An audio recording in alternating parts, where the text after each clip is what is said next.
some of you know that the woman that was just up here, her name's Allie. She's my wife. I don't want to publicly oppose my wife here, but is there anyone here who's in Thanksgiving mode? Anybody? All right. So I just want to apologize if you were just accused of being a bah humbug because you're embracing Thanksgiving before the Christmas season actually begins. So we're continuing a series today called Dealing with Doubt. Dealing with Doubt. We're talking about doubt and the place of doubt in the church. If you haven't been with us the past few weeks, I'll bring you up to speed. Though this has kind of been one of those series where we build from one week to the next. So you might feel a little bit out of the loop. You can watch our messages online, but I'll bring you up to speed so that you'll be able to understand what's happening today. So we'll start off a little game. We played a game like this. Tom played a game with you last week. Played another game like this the week before. I'm going to give you some facts.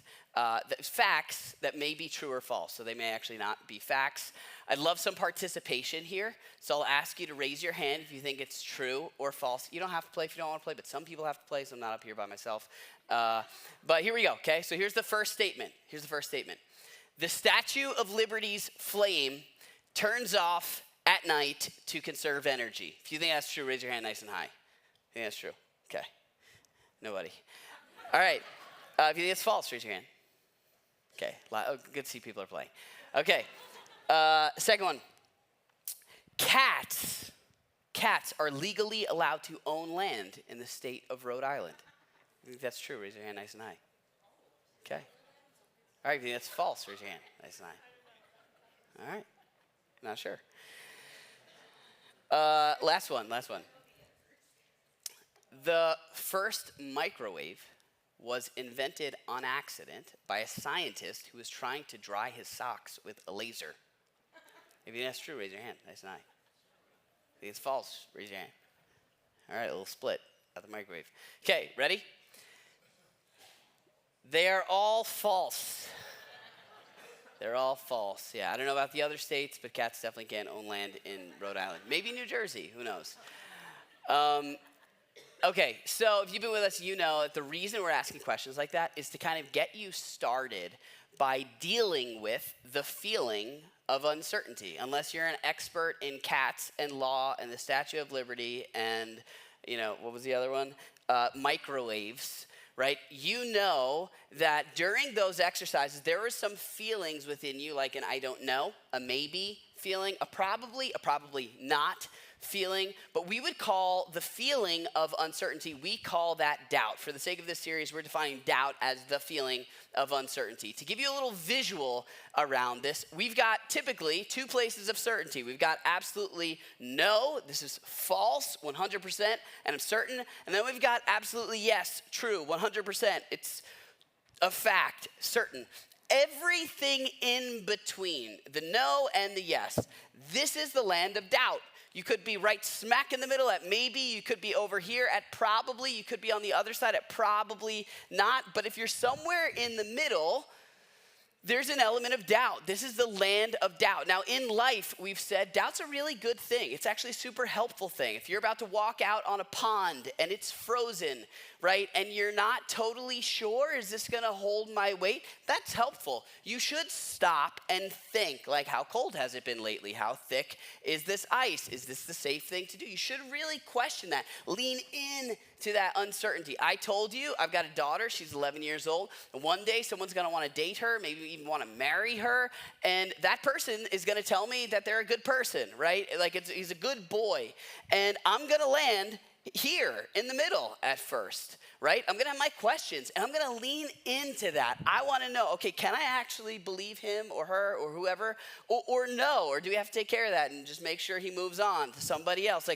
But we lean into that and we recognize, though we don't always call it doubt, we recognize the value of that, and leaning in helps us actually get to one place or another. But things get kind of emotionally complicated when we take this idea and bring it into church.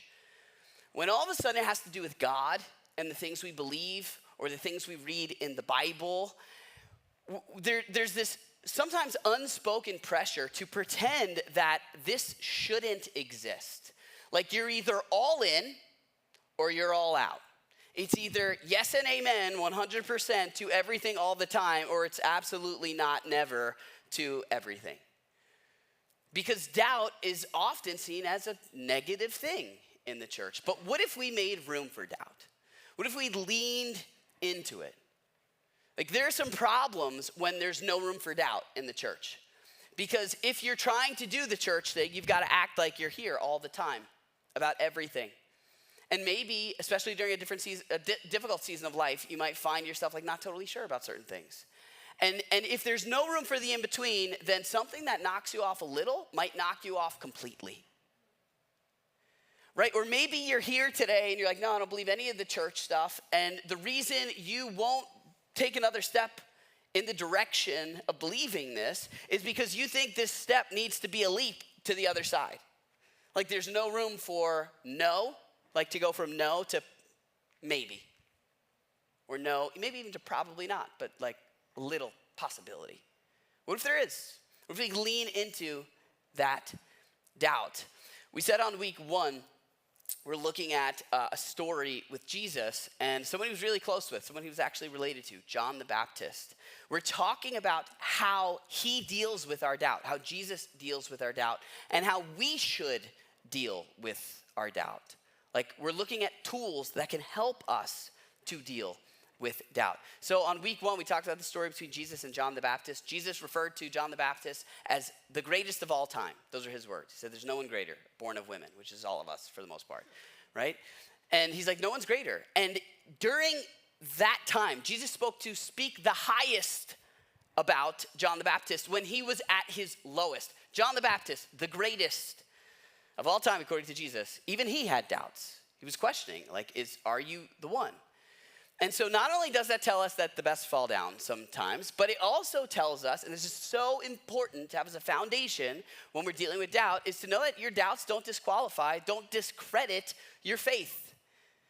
Just because you're not sure sometimes, especially in difficult seasons, just because you're not all the way, all the time about everything, doesn't mean that your faith is completely discredited. Your doubts don't discredit your faith. And if that's true, then we said on week 1, you're free to admit your doubts.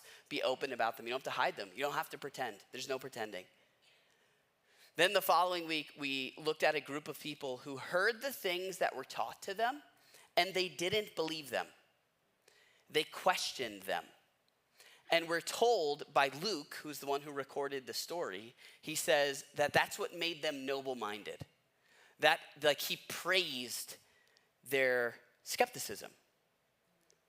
Because when they actually came to believe, their beliefs were their beliefs. And so we talked about on week 2 the importance of not just admitting your doubts, but engaging your doubts. Lean into them. Ask your questions. Make your faith your faith. Be real. God is not afraid of your microscope. And then last week, Tom looked at a story with 2 sisters, Mary and Martha. Their brother had just died, and they were both broken. They were both looking for different things. But at a certain point of his message, what Tom really pushed was this idea that they struggled to trust the plan that Jesus had, but they were learning to trust the person that he was, even if they couldn't see exactly what he was doing. And so doubt hits us in all different ways. Today, we're looking at a different side of doubt. And I'll tell you right off the bat, the story that we're talking about, okay? Some of you might be familiar with the story. It's the story of Jesus walking on water. His followers, disciples, they're in a boat. They see him walking on water. One of them, Peter, who's the outspoken one, he sees Jesus and he's like, hey, if it's you, let me come walk on the water with you. And in a pretty radical display of faith, he gets out of his boat, walks on the water. It's pretty cool. Then he doubts, and we'll get to that. Now, I don't know about you, but maybe you didn't wake up this morning thinking like, I wonder if I have enough faith to walk on water, right? Like maybe that wasn't the pressing thought. Maybe it's not a pressing thought in your mind right now. If it's you, I get that. But before you sign off, okay, or move to your inbox, think about this. So several years ago, this is probably 6 or 7 years ago at this point, Allie and I, before the church started, we went to this assessment center, which is about as exciting as it sounds. We were looking for this stamp of approval from these people that help other people start churches. And so they squeezed us like a lemon. They put us through group projects. They gave us challenges. They publicly insulted us, all because they wanted to see how we were going to react. And they would just follow us around everywhere with clipboards. They even followed us back to the hotel with clipboards. It was rough. Well, we finished this group project at the end of the day, one day. And they said at the end of the day, like, you're going to have to speak in the morning. And I was not prepared, but this was part of the assessment. Like, hey, no time to prepare. You're up in the morning. And you're going to have to speak in a room with a bunch of assessors. And so I was like, oh, good. And so I needed time to prepare. Didn't have it, but just kind of put in the time that I had. Fast forward, the next morning, I get up to speak. And I felt like what I put together made sense. I was pretty confident in the story. The story I was talking about was this story. The story of Jesus walking on water and inviting Peter to come walk out on water. And I'm telling this story, and I'm getting into it, and I remember specifically, I'm telling the story, I'm like, yeah, Peter sees Jesus, and he steps out of the boat, and even like made this motion, like he steps over the side of the boat, steps out of the boat, and like finished the thing. And when I was done, I was like, all right, I think like, considering the time, I was like, I think that went pretty well. And then there's this whole room full of people that are there to judge you. And this guy in the back raised his hand. And he goes, hey, so I don't go to church. My marriage is in trouble. I'm uncertain about how things are going at my job. I have a problem I don't want other people to know about. I'm wrestling with the feelings I feel about myself. He looks at me, he goes, I don't care that Peter stepped out of the boat. I was like, thank you. But the point he was making, and really something that helped clear this up for me, a point that I missed that day, was that Jesus frequently used extreme spiritual examples to communicate everyday spiritual realities. He used extreme, dramatic, physical examples to communicate everyday spiritual realities. So, like, there's another story where his followers need to feed a whole group of people, and they have very little, and Jesus is like, bring me the little bread that you have, and he takes it, and he multiplies it, and he feeds the whole group, right? The point of that story, Jesus is not like, go start a bakery because I'm gonna multiply the bread for you. He's like, sometimes in life, you're gonna feel like you have very little, but bring it anyway. And it's an everyday spiritual reality that he wants his followers to live with. And so this is one of those things. You and I probably, now I don't know, but probably you're never gonna walk on water. It's not happening all the time. But the reason he does this, teaches this to us, gives us the stories to show us an everyday spiritual reality. And it's a big one when it comes to this whole idea of faith and doubt. So if you're here today and you're like, my marriage is uncertain, I don't know how I feel about my job, I'm wrestling with a problem I don't want other people to know about, I'm struggling with the feelings I feel about myself. Like this story may seem unrelatable, but may have so much to say to you and I, no matter where you are with your faith right now. And so here's the story. This is recorded by Matthew, who was actually there when all this unfolded. Jesus has just fed a crowd. He's just pulled off a pretty amazing miracle, but that's a different story. It says that immediately Jesus made the disciples get into the boat and go ahead of him to the other side of the Sea of Galilee, while he dismissed the crowd. After he dismissed them, he went up on a mountainside by himself to pray. Later that night, he was there alone. And the boat his followers were on, was already a considerable distance from the land. It was buffeted by the waves, the water was rough, because the wind was against it. Shortly before dawn, so it's still dark, Jesus went out to them, walking on the lake. There it is. And I love this. Matthew writes this like just matter of fact. He doesn't clarify. He's not like, you hear that? Walking on. No, he's just out there walking on the lake, right? Doesn't give us the creative writing details. When the disciples saw him walking on the lake, they were terrified. It's a ghost, they said, and they cried out in fear. I love this part. Like Matthew's like, they cried out in fear. They made some noise that just indicated they were afraid, okay? But Jesus immediately said to them, take courage, it is I, it's me, don't be afraid. Here's where Peter speaks up. You ready? He says, Lord, They know each other really well by now. He's been following him around for a few years. He says, Lord, if it's you, if that's you out there standing on the water, Peter replied, then tell me to come to you on the water. And Jesus says, come. Then Peter got out of the boat and walked on the water and came toward Jesus. Now, if you got little kids, right, or if you've got siblings that are young, or there are little children in your life, right, this, at least to me, like this sounds like Peter seeing Jesus do something cool, and he's like, hey, let me try. You know that phrase? Right, you got little kids, you do anything fun, it's like the second you do it, hey, let me try, right? Like this is what it feels like Jesus is doing it, he's like, hey, let me try. But there's actually so much more going on here. In the ancient world, Jesus and Peter had this rabbi-disciple relationship. Jesus called his followers, he didn't call them Christians, he called them disciples.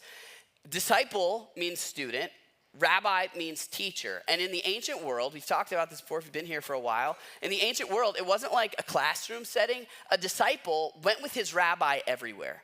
And if the rabbi was successful in training the disciple, he would have reproduced himself in the life of the disciple. And so a disciple is with the rabbi to become like the rabbi so that he could do what the rabbi did. In other words, the disciple goes where the rabbi goes and does what the rabbi does. And so what Peter's saying is, hey, rabbi, if it's you, then tell me to come. That's how I'll know. Because you've told me before I'm going to be able to do what you can do. You've told me before I'm supposed to become the kind of person you are. And so if you're out there doing that, let me do that. He's bringing this reality into question. This is why he says that. He's not just like, let me try something cool here. And so with like walking on water, when we talk about walking on water to kind of bring it to everyday life, when we talk about walking on water, we're talking about you and I becoming the people Jesus has invited us to be. People like him.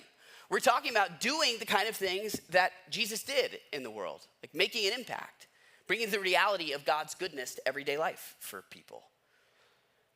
Like walking on water is answering his invitations, responding to his invitation. Peter doesn't say to Jesus, he doesn't say, if it's you, do a backflip, right? He doesn't say, if it's you, like bring a dolphin out of the water or do the bread thing again or calm the storm. No, he says, if it's you, then tell me that I can come to you. And he says, come. It's an amazing thing. And so if we're talking about doubt and faith, like doubt and having confidence in God, what we're talking about today, this is so important, it's not what God can do. It's what God can do through you. It's if you are who you say you are, then what does that actually mean for me? And this is a special kind of doubt. There are some of us here, maybe this isn't your story, but I bet for some of you it is. Like, you don't question whether God is able. You don't question whether or not he can. You don't question whether or not he's real. But it's whether or not he can in you and through you. Like you know that he can change so-and-so, but can he change you? You know he's able to accomplish great things through that lady, but can he do it through you? It's a special kind of doubt and faith that a lot of us live with, and this is the story. This is what it's all about. And so Peter steps out and he does something he would have never dreamed of doing with this radical form of confidence in God and Jesus. But it doesn't say that way. It doesn't end there. The story continues. It says, but when he saw the wind, which I'm not totally sure you do that because you can't see wind. It is when he sees the effects of the wind, the waves, he feels the drops of water being blown in his face. He was afraid and he began to sink. Okay? Like, just picture this. He does something he's never done before. He does something miraculous, but all of a sudden he notices the waves that are already there and he sinks. he sinks. The issue here, the waves, very simply, the waves are the thing that say, no, you can't. After Jesus says, yes, you can. It's that simple. Now, what I love about the waves is it's not something miraculously difficult. He doesn't see a whale fly up out of the water and knock him off the surface. He sees the everyday, totally rational, completely understandable obstacle to him doing what Jesus invited him to do. Like in our lives, I wrote this down, in our lives, the waves are the completely understandable, totally legitimate, rational, practical obstacle. Obstacles that say, no, you can't, after he says, yes, you can. And it might even be right after you just did. He just did something unbelievable. Now, Peter was a fisherman, okay? And this is what I love about this. Peter knew about the wind. Like, he had heard stories about the wind. He probably lost battles to the wind in the past. They weren't making progress on this boat because of the wind. I'm sure he heard stories of boats that sunk because of the wind. The wind is a totally understandable, reasonable obstacle to not be able to walk on the water. And as soon as he fixes his gaze on the wind, he begins to sink. And this is the point here. This is the point. Anytime you try to take a step in the direction of faith, anytime you try to do the thing you feel like God wants you to do, anytime, you are going to run into reasonable, practical, understandable, totally legitimate reasons to not be able to do what you think he's telling you to do. In other words, we talk about expecting your doubts or admitting your doubts, engaging your doubts. This week, I think the takeaway from this story is very simply, it's expect your doubts. Expect them. Like the waves were gonna be there no matter what. And so I don't know what your story is, right? Like, let's bring this home a little bit. Maybe for you, it's your marriage. And maybe you've got a husband and he just drives you off the wall and you've got no patience for him. And then you have a moment where it's like you see Jesus, right? Now, maybe not literally, probably not literally, but there's a moment of clarity where you hear his yes, you can. And maybe it's in a service, maybe it's during a song, maybe it's while you're listening, or maybe it's in a group, maybe it's during a prayer, but there's a moment where you're like, you know what? This relationship can make it. And I think part of it is me becoming a more patient person when it comes to my husband. And you have this like, yes, here I go. And you step out of the boat and you're feeling like you actually can become this person. And then the service ends and you walk out to the parking lot and you get in the car and you sit next to him. And then he opens his mouth. And you're like, this is why. For real. That's the wind. That's the wind. Or maybe maybe you got an addiction. And you have a moment where you see him and you hear him say, come. Like, you don't have to live with this anymore. And it's gonna be a battle and it's gonna be hard. And you decide, like, I can do it. I can get over it. And then you start, and then someone reminds you, look, you've tried to do this 3 times before. You're going back to rehab? That's the wind. Right? Or maybe there's something you feel like you need to do. There's a passion within you. And it's not who you become, it's what Jesus is inviting you to do. Like, go start this thing. Go write that book. Go move to that place. And you feel like you got to do it. And you go to do, and as soon as you take the step forward, there's the wind. There's someone saying, like, you know how many people tried to do that? You really, is that the best use of your time? What if it doesn't work out? There's always gonna be reasons. Where Peter went wrong is thinking he made it because he took one step. Maybe for you, it's walking on water is just being a person of faith. right? And you take a step and you show up and you're in church and you're like, I can't believe I'm doing this. I'm not a church person. This is not my thing, but here I am. I'm in church again. And it's like, it's starting to make sense. And you're like, maybe this can actually become a part of my life. But then next week happens and you got the thing for work and so you can't make it. And then there's another week and something else happens and you kind of like lose steam. And it's like, yeah, you know what? See, this is why. And it's one wave after the next, after the next, after the next. There's every time you take a step in the direction of Jesus, there will be waves. Expect them. Expect him. What Peter does, if you notice, when he directs his gaze to the one who says, yes, you can, he floats, stands. I don't know if he's floating or how it worked. But when he gives his attention to the waves, when he listens to every reason why he should not be standing on the waves, he sinks. And this is what Jesus wants his followers to understand. Expect him. But there's like an even cooler part of this story.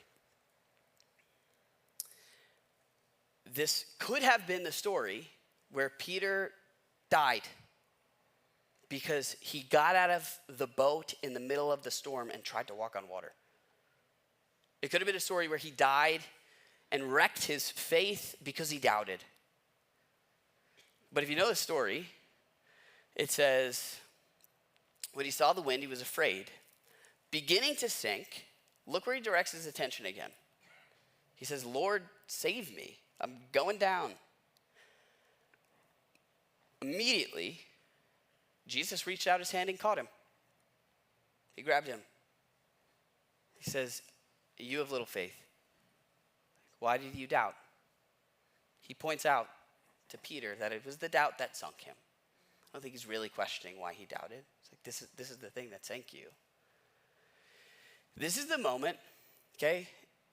I don't know, if I'm on that boat, if I'm one of the other, there are 12 guys originally on that boat. At this point, there are 11 and one in the water. If I was one of the 11, at this point, I'd be like, let me try. Right? At this point, they all see Peter had nothing to lose. The wind that sunk him is the same wind that kept them in the boat. They could have like jumped out, tried to do something they had never done, and if they fail because they doubt, he catches them. Like, that's the story. He catches them. Now, practically speaking, and I've been wrestling with this for a few days, like, what does it look like in life when Jesus catches us? I don't know. But the clear takeaway from this story is that you will not regret ever taking a step of faith in the direction of him saying, come, like, try it. And if you sink, I'll catch you. You will not regret it. His risk didn't wreck his faith. In fact, you can even argue that day Peter saw a side of Jesus he would have never seen if he didn't sink. He got to experience what it was like to be caught while trying to walk on water. But it's because he got out of the boat.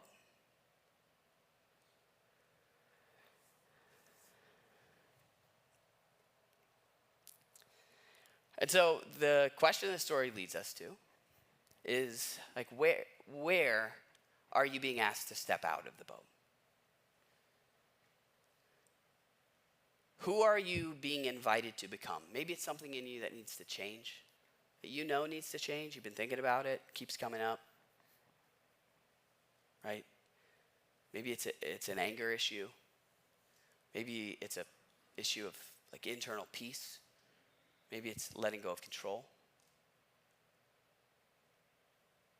Or maybe it's something you need to do. Maybe there's a thing like you needed a nudge.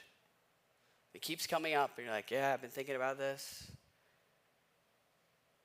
Maybe it's a person you were going to talk to, a relationship you're going to try and heal, a gift you were going to give, a place you were going to go. But there's wind that's keeping you in the boat.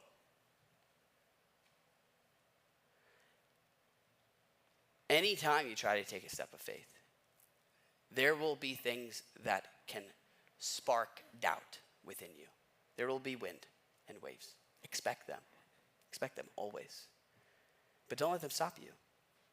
Like, fix your gaze on the one who's inviting you to stand on the water. For these ancient Jewish people, the ocean, if you read the stories of the Old Testament, the ocean, it represents chaos and uncertainty. It's this ongoing symbol of chaos and uncertainty. And Jesus is out there standing on it. Like, come. Like, keep your eyes on the one who invites you. Come join me out in the uncertainty. And if you sink, I'll catch you. You won't regret it.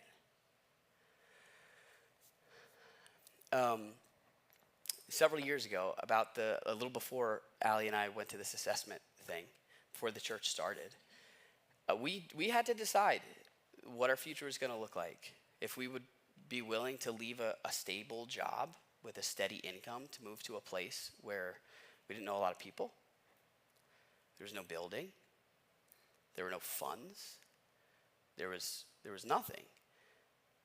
But this feeling like this is the thing to do. This is the step that we need to take. In 2010, when we first started talking about this, there was a question that I heard that I think about a lot.